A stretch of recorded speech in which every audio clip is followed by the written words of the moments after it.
Flav has responded to being fired from the Longtime Group because Chuck pretty much said it was a wrap for him the other day. Flav said, "Are you kidding me right now?" over Bernie Sanders. These are his responses on Twitter. He said, "You want to destroy something that we built, blah, blah, blah, blah." He said, "I don't want to," he said, "all because I don't want to endorse a candidate." He said, "I'm very disappointed in you and your decisions right now." This is going back towards Chuck. He said, "I'm not your employee. I'm your partner. You can't fire me. There's no public enemy," doubles down again, without Flavor Flav. That's crazy if you think about. Yet there is. Ownership matters. Ownership definitely matters. And the fact that he says, it tells you how they're structured, because he probably he is technically a partner with them. So can you fire a partner?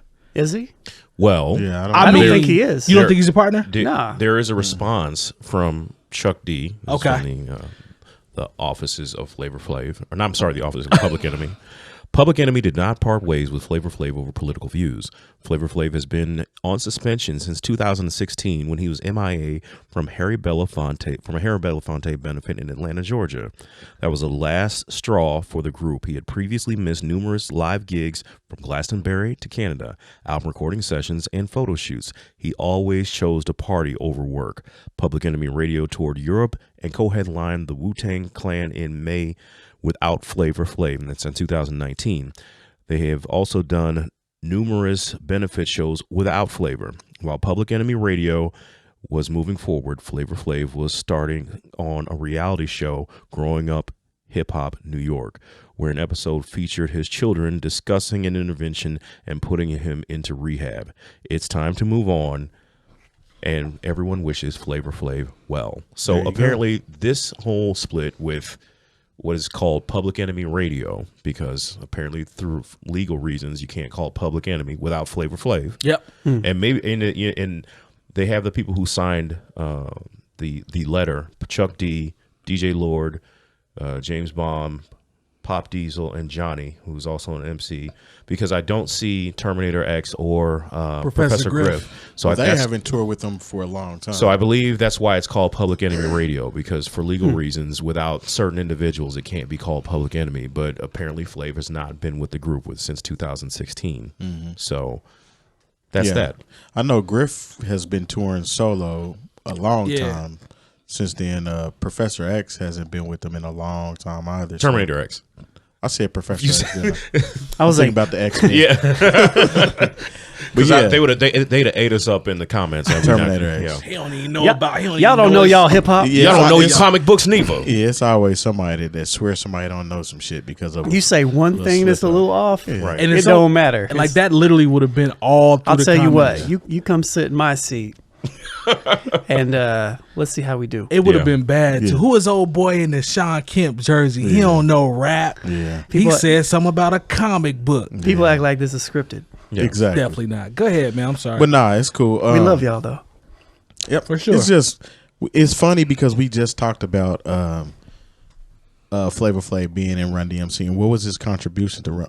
Damn, I'm doing it again. It's your birthday, brother. Don't worry about it. Yeah, you know, I haven't even had that much to drink. You've been tasting. It's okay, I'm brother. thinking about the Run DMC conversation. It's all good. Okay. You need more of that Sun King in your I life. do. Let me pour myself some. Go ahead. But anyway, we were talking about Flavor Flav and his contribution to Public Enemy. Yes, sir. And how he was pretty much on some other shit. We was just talking about this shit 2-3 weeks ago. Like, right? Facts. we know this. This is not like a secret. And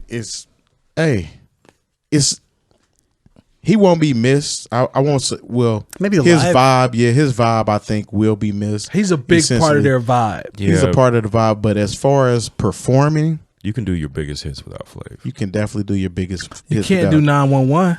That's one of not their a biggest, Public Enemy song. I mean, no, that was on Fear of a Black Planet. That was on there. It's still solo.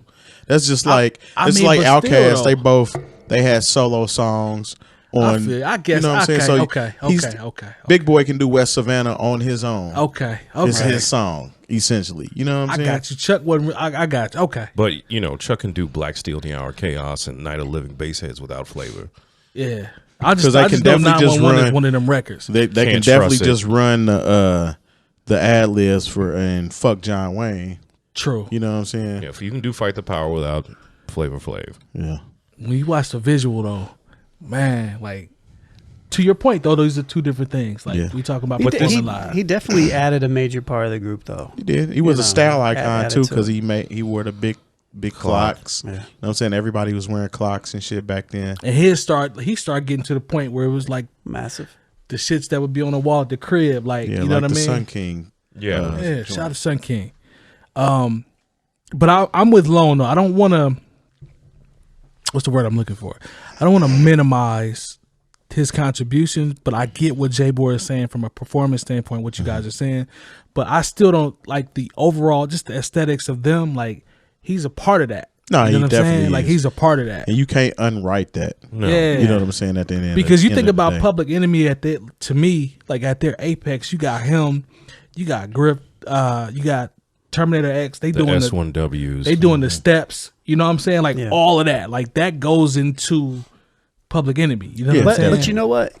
You don't know what it's like to be in a group with somebody like that. True. Yeah. You know You're what right. I mean? And I'm sure that shit is probably Stressful. Annoying. stressful as And the shit. thing is, like, Flav been on one since the 90s. Yeah, it's been a long time. And you know what? People change. Times change. Grow They can- apart. They can move. They can change. They can do some other shit. And they can be their own version of whatever they're going to be in the future. I remember they did a roast for Flavor Flav, and of Oh, course man. Chuck D was not, because this is around the time of Flavor of Love and all that. And when he was eating no girl butt. Yeah. Wait, what? Baout. And Bout. and I just remember the host of the roast was like, Chuck D is not here because apparently the D stands for dignity. So but telling me that there, I don't know, man. Like if groups are such a hard thing. That's why there's so many solo artists now. They're tough. I mean, I've been in groups. I mean, they're hard. I mean, for it to even go this long with, you know what I'm saying, Flav was on still in crack. there. He dropped a vial of crack on stage at a Yo MTV Raps concert. How See. about that? Man, that was going around. Bobby Brown did a bag, right? Whole bag. Yeah, he was a solo artist at the time. He picked that mug up too. He didn't miss a step though.